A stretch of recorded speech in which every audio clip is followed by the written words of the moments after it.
Hello, my name is Del Hungerford, and this whole video is to take you on a tour of the ancient solfeggial frequencies.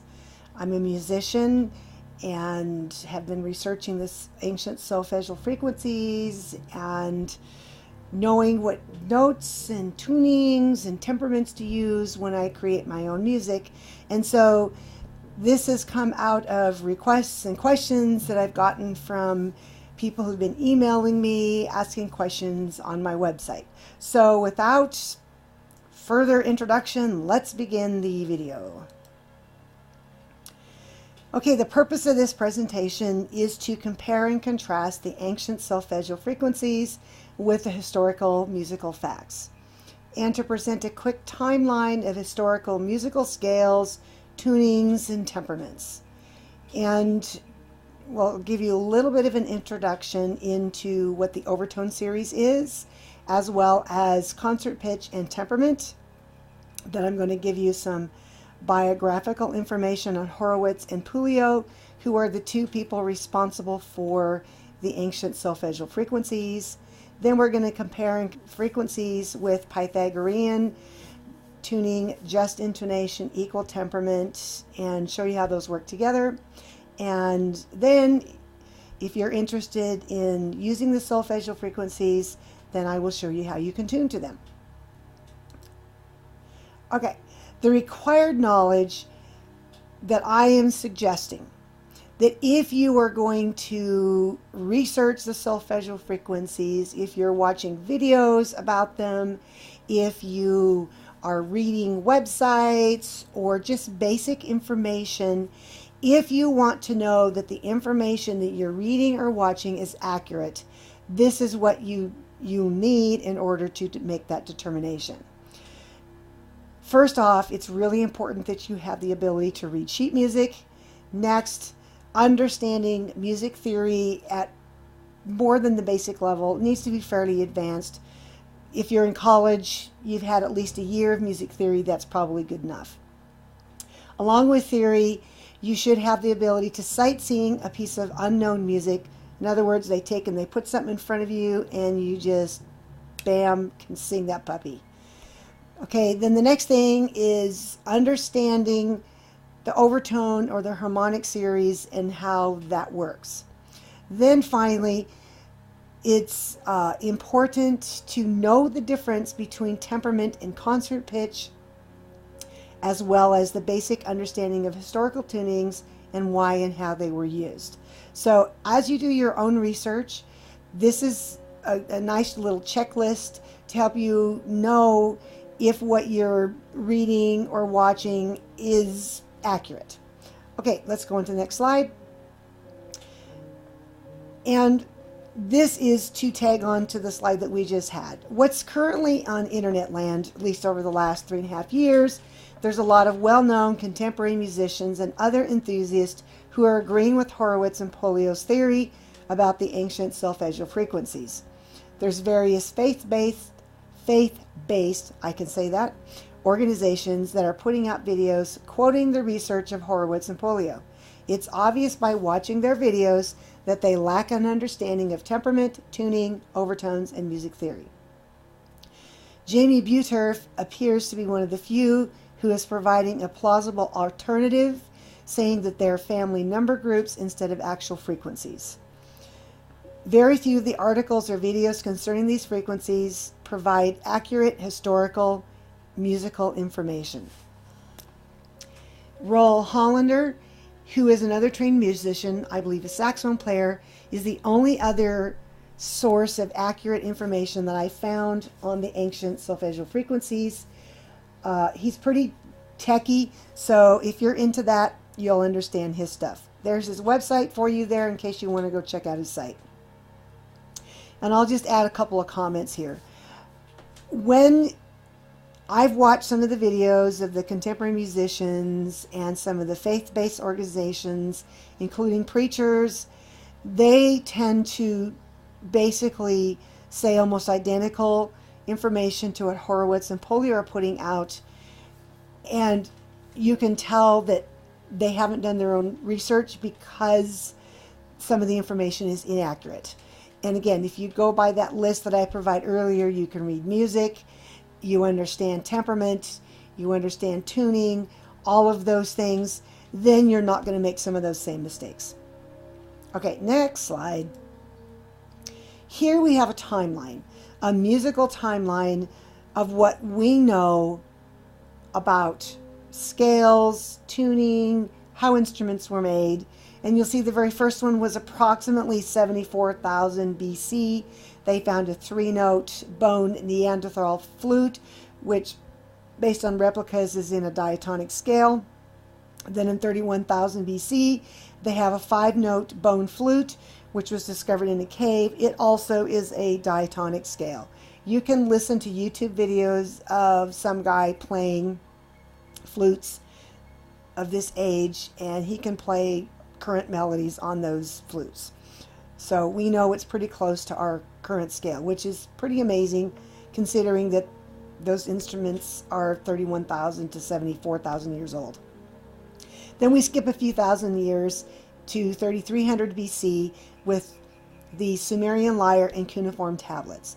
A cuneiform tablet is basically a early version of musical notation that they've been able to translate and put that into modern sheet music.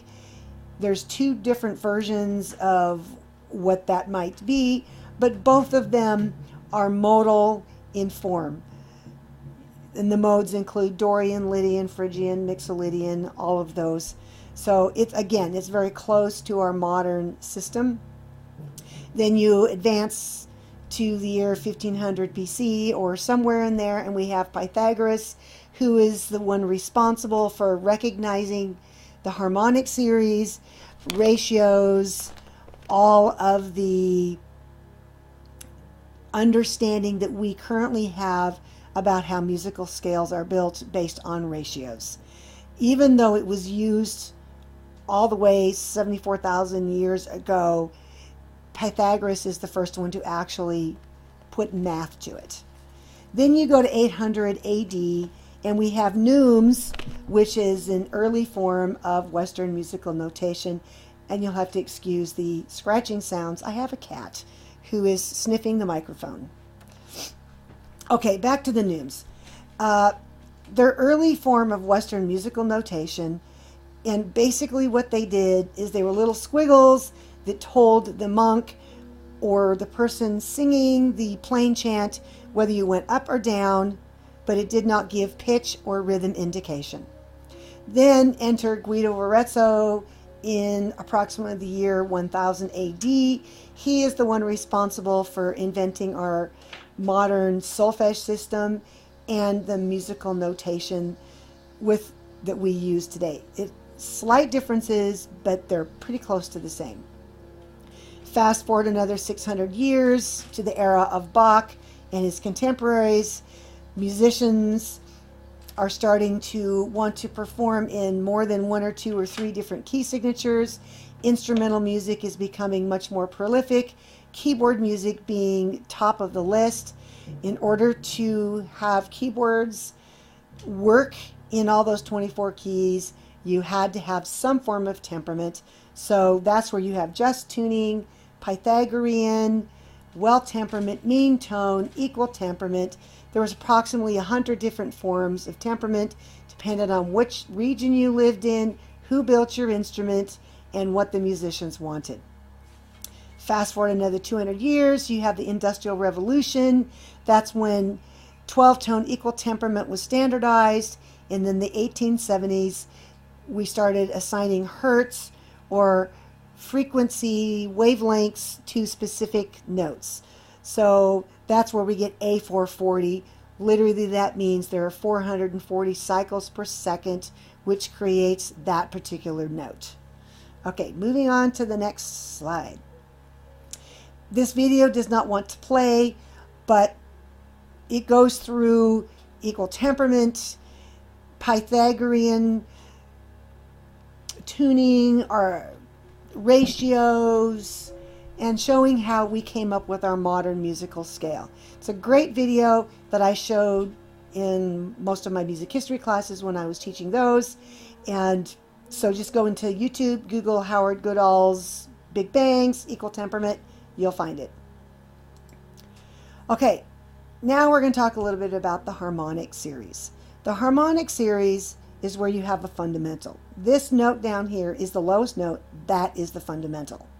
Then all of the other notes, this is the first partial, second partial, third, fourth, fifth, sixth, seventh, eighth, etc. You'll notice the higher you go, the closer the intervals or the notes are to one another. You can see it up here in the keyboard. You have the low C, then you add the next partial, which is an octave above. Then you add the next partial, which is a perfect fifth. Then here's your fourth.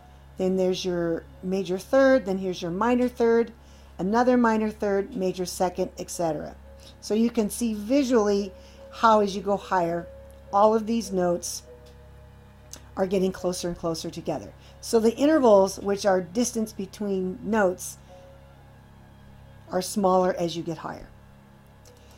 Then, if you want to see what this looks like in wavelength form, this top one right here, that is the fundamental. That would be your lowest note. Then let me get the cursor here. Then when you split that in half, you get an octave higher. Split it in thirds, you get the fifth higher. Split it in fourths, then you get the fourth higher, etc., etc., etc. So every note, if I sing this note, you are hearing the fundamental, but at the same time, all of these other frequencies are in that same note. The higher you go, the less they're heard. These are more so heard than those, in other words. Every note is going to have all of the partials in there. Every voice, every instrument, every sound will have harmonics. The harmonics will be different for every person. Basically, we each have our own voice print or sound print, just like we have our own DNA. That's how you can hear the difference between my voice and a guy's voice, for example. You haven't seen me, but you've heard my voice. Therefore, you know that I'm a female because of the timbre or the way my voice sounds. My voice print is different than someone else's. So hopefully that gives you a little bit of information on the harmonic series. Now we're going to take a look at temperament.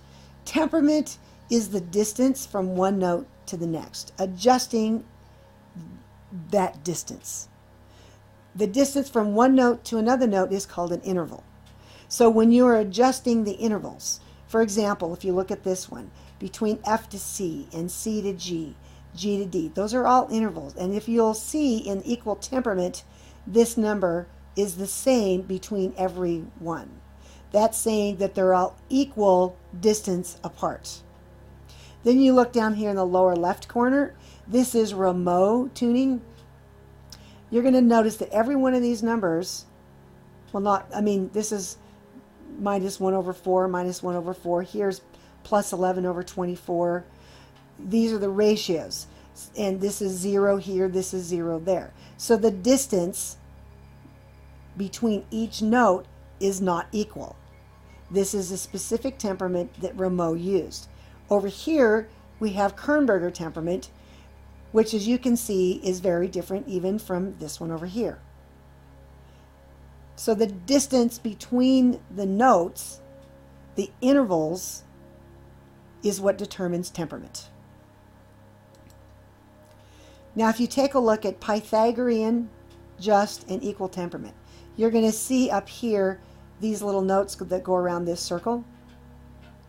All of these, I believe from what I can, just from eyeballing this, that is equal temperament on the outside. And you can see with these little slits that are right here, the outside one determines the equal temperament. The inside ones, these long ones right here, are the just and Pythagorean. You can see how close these are.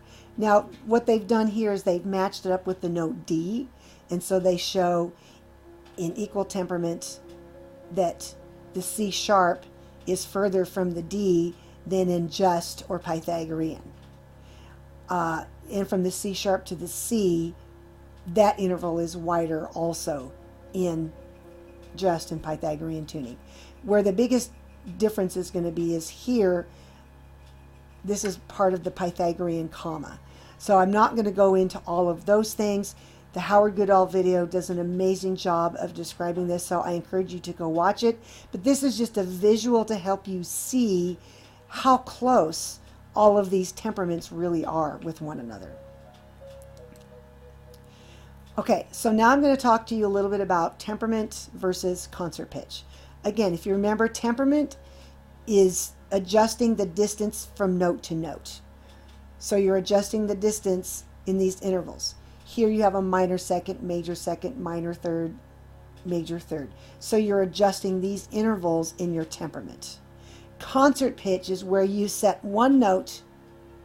So you're going to set A at 432. Then all of these other notes will automatically be adjusted based on your temperament. You can see here, this whole frame is just. This whole frame over here is equal temperament. If you look at the numbers on both sides, you're going to see across the top, here you have 256. So this is if you're tuning to a C, an octave above middle C. All the notes in this column, according to the ratios on the left-hand side, these ratios over here, these notes will have a specific hertz based on these ratios. The same thing if you're tuning to the concert pitch of A440, all of these notes are going to be these specific hertz if you're using these ratios. And you're going to notice these are not equal. That's why it's called the just interval scale. The fourths and the fifths and octaves are pure, which means there's no beating in between it. In the equal tempered scale, the only thing that is pure is the lower and the upper octave. As you see, that's exactly the same in just. So what changes in the temperament is all the stuff in the middle, all the half steps, basically all the other 10 notes, because there's 12 notes in a chromatic scale. So in equal temperament, you see here, if you set your concert pitch at A440, then using these ratios, this is what your frequencies are going to be. If you are tuning to A432, then once you've done that, then these are what the specific pitches or frequencies are going to be. So again, temperament is adjusting the distance from note to note. Concert pitch is where you pick one note, you tune your instrument to that note. All of the other notes will be tuned off of that note based in whichever temperament you've chosen. Hopefully that explains that a little bit more. Okay, now we're going to take a little look at Joseph Puleo. He is a physician from the mid-70s. He was also an herbalist. He found 6 electromagnetic sound frequencies that corresponded to the syllables from the hymn to St. John the Baptist. That's what he purported. I'm just reading what was on the website. Then the next thing, according to the documented provided in the healing codes for the biological apocalypse, Dr. Joseph Puleo was introduced through an open vision to the Pythagorean method of numerical or numeral reduction. Using this method, he discovered the patterns of 6 repeating codes in the Book of Numbers, chapter 7, verses 12 through 83. This information came from attunedvibrations.com. It's one of probably 20 websites that has the same information. Basically, in a nutshell, Dr. Puleo had a vision. An angel showed him this scripture in Numbers and led him to believe that these 6 numbers were musical frequencies. All right, skipping over to Leonard Horowitz. He is a retired dentist who affirms himself as being a drug industry whistleblower, and he wrote the book Healing Codes for the Biological Apocalypse along with Joseph Puleo. He says that the solfeggial frequencies contain the 6 pure tonal notes which were once used to make up the ancient musical scale until it has been presumed that they were altered by the Catholic Church. He is quoted as saying, "Our modern musical scale is slightly out of sync from the original solfeggial frequencies and is consequently more dissonant as it is based upon what is termed the 12-tone equal temperament. In ancient times, the musical scale was called just intonation." That is from the miraclesandinspiration.com website, which is one of his websites. And before I talk about the opinion thing here, if we take a look at this, the solfeggial frequencies, the information he talks about from the Catholic Church, historically, much of that is accurate. The Catholic Church pretty much had a very specific set of rules that you followed if you were a monk and were going to be writing and singing and performing plain chant.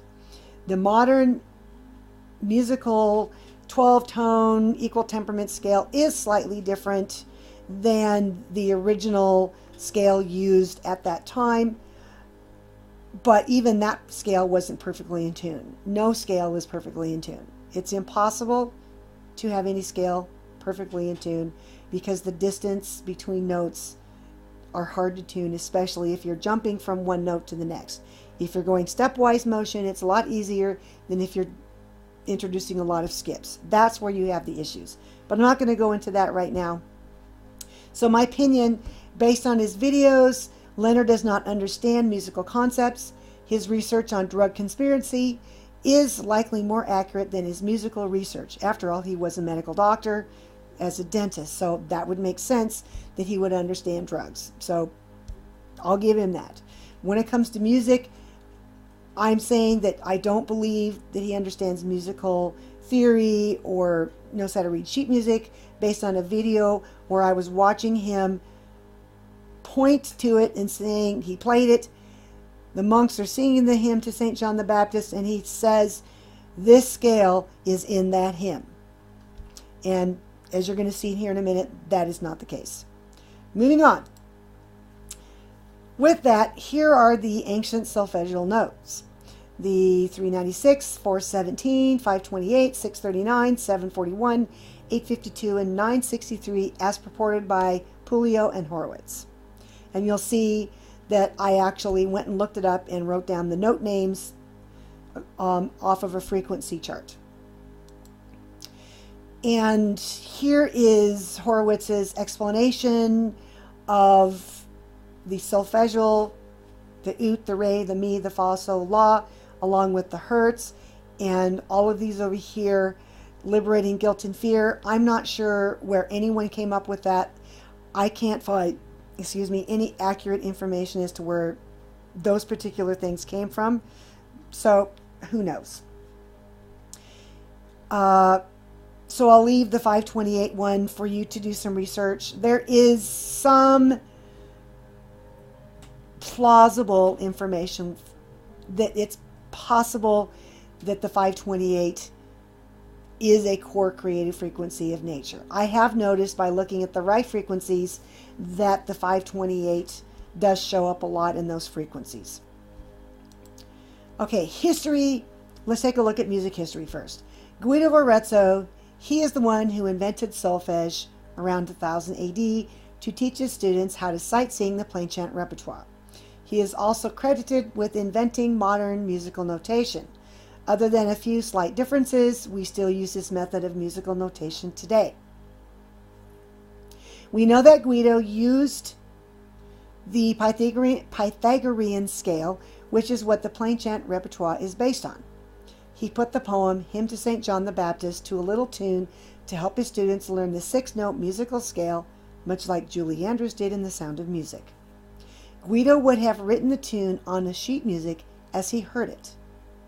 The Pythagorean temperament is very close to the 12-tone equal temperament and just intonation. The Hymn to St. John the Baptist sounds nearly the same today as it did in Guido's time. Comment here, if you remember that little pie chart I showed you with comparing the three, you could see right there they are actually very close. And to the untrained ear, it would be really difficult to hear the difference between an equal tempered scale as opposed to a Pythagorean scale. You'll notice it in the 6th and the 7th notes more so than any of the others. Here is the actual hymn to the St. John the Baptist. So me, being a music student, if my professor would have handed me this in college and asked me to sight sing it, the first thing I would do, which is probably what Guido would have done or something similar, is he would have established the oot, which in our case we call it do. So oot, we'll say that's my first note. Oot, re, mi, fa, sol, la, so, fa, mi, re, do. There's the scale right there. So if I were to sing a little bit of this first line, so you have to excuse my singing voice. I'm a clarinet player. I'm not a singer, but I'll do my best. So what I do is I would establish my scale. Oot, re, mi, fa, so, fa, mi, re, do. And then I'm going to sing it. Oot, re, fa, re, mi, re, re, re. Oot, re, mi, so, mi, re, mi, oot, re. I just sang to right there. So basically the way I just sang it would be pretty identical to the way the monks would have sung it in Guido's time. All right, here's the problem. The ancient solfeggio frequencies are extremely varied in the distance between each note. And if you remember, the intervals transfer to temperament. So you set your interval distance, and that sets your temperament. The scale is extremely different than any other known temperament. So does it match Pythagorean, just, or equal temperament? Some of the intervals between notes are as small as a half step, which we call a minor second, and others are as large as a major third. That is not typical in any other scale known to historians. The distance between the intervals is what creates a huge discrepancy between the Pythagorean scale and the ancient solfeggio frequency scale. The ancient solfeggio frequencies do not fit within any scale known to musical historians. And if you remember, we have stuff all the way back from 75,000 years ago, and in that little timeline, most of the scales were diatonic or modal. The ancient solfeggio frequency scale is neither diatonic, and it's not modal. There is no evidence of musical instruments, written music, writings of any kind, or historical artifacts that support the claims that these tones are a lost scale. So, are these frequencies a scale? Who knows? If the ancient solfeggio frequencies are indeed a scale and are musical frequencies, they have only been around since the middle of the 20th century. That can be our only conclusion because there's nothing in history that shows that they've ever existed anywhere else. And I say the 20th century because composers experimented with changing everything we know about music. So if the angel was indeed showing Joseph Puleo these frequencies in the Bible, instead of being ancient, why couldn't they be something new? So if we get rid of the whole thing that they're ancient, that they're from Guido of Arezzo, that they're in the hymn to St. John the Baptist, and start from scratch, we can say that they started in the 20th century. Here's another thing that is interesting, is that Bible chapter and verse wasn't around until about 1450 AD, and if you do the math, Guido of Arezzo lived around 1000 AD, so that's nearly 500-year difference. Guido would have needed the Bible chapter and verse in order to set the ancient solfeggio frequency scale according to what Horowitz and Puleo are claiming.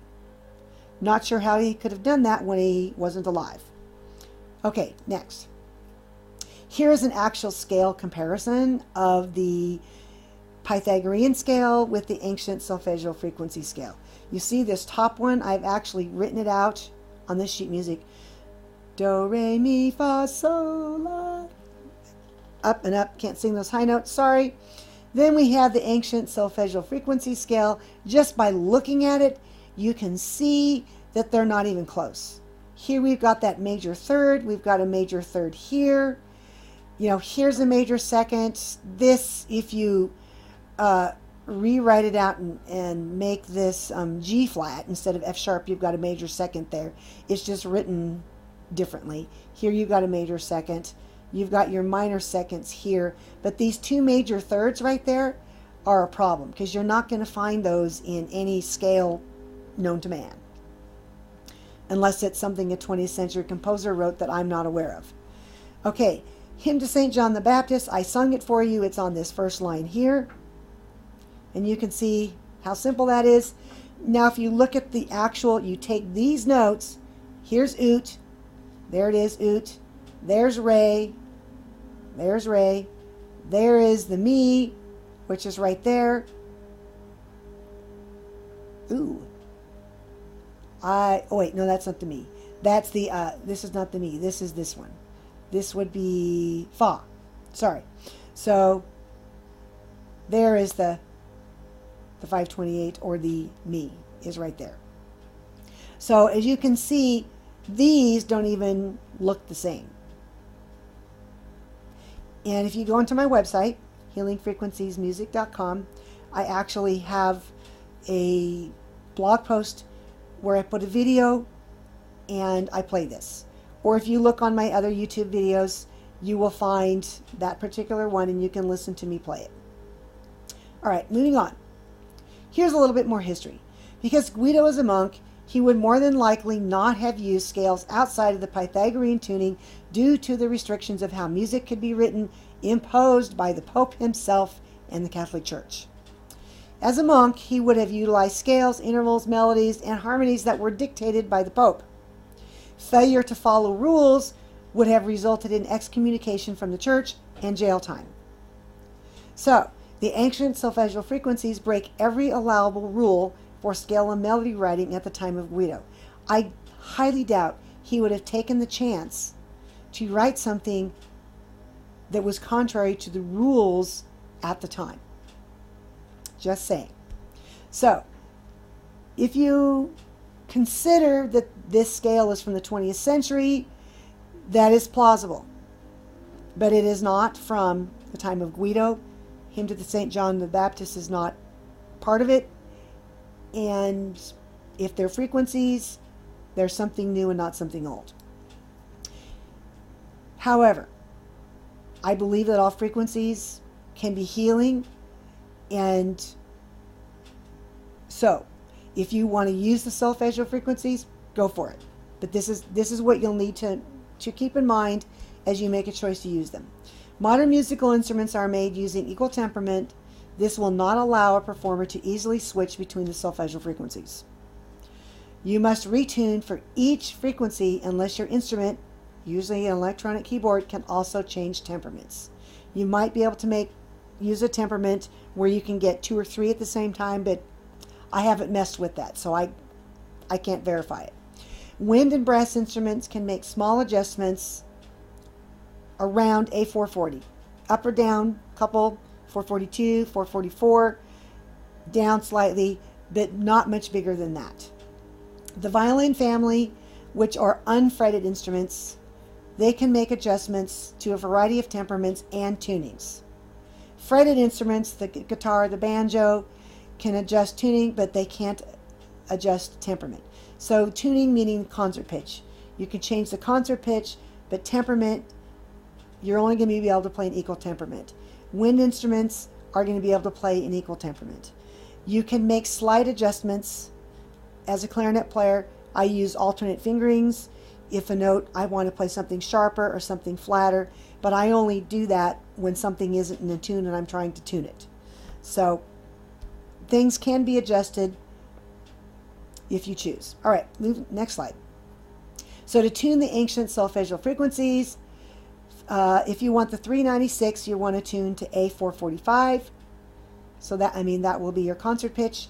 So 442 concert pitch works for the 417. The 444 concert pitch works for 528. The 452 concert pitch works for the 639. 441 works for the 741. The 451 concert pitch works for 852. So if you want to tune your instrument to these, come back to this video. I also have this chart on my website. So stop the video, tune your instrument, take a screenshot, whatever, so that you have this chart with you. All right, skipping to the next slide. Here's some misconceptions about the solfeggio frequencies. You cannot get all the solfeggio frequencies if you tune your instrument to A432 or A444. You must adjust for each frequency. And I showed that in the previous slide. There is no credible evidence that these frequencies have anything to do with ancient tuning systems. The Pythagorean and just intonation have been in use as long as music has been around. Musicians still tune by ear and are able to make necessary adjustments as needed. The world switched to the 12-tone equal temperament in the late 1800s so instruments could play in all 24 major and minor keys. The A444 concert pitch allowed instrumentalists to play together no matter where you lived in the world. It has nothing to do with Hitler waging war on tuning, which both Horowitz and Puleo suggest. I just say here, this information on this slide comes from my research and hearing what everyone's saying about the solfeggio frequencies. They say, oh, just tune your instrument to 432. You're going to get them all. Or tune your instrument to 444.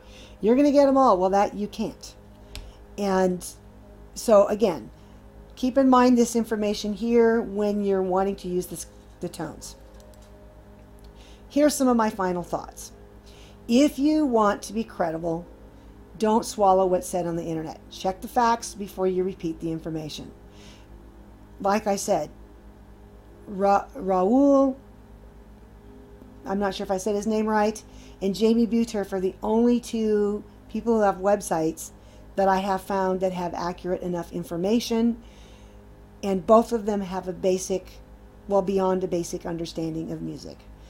Raoul is obviously has studied music, is a saxophone player. His stuff is very technical.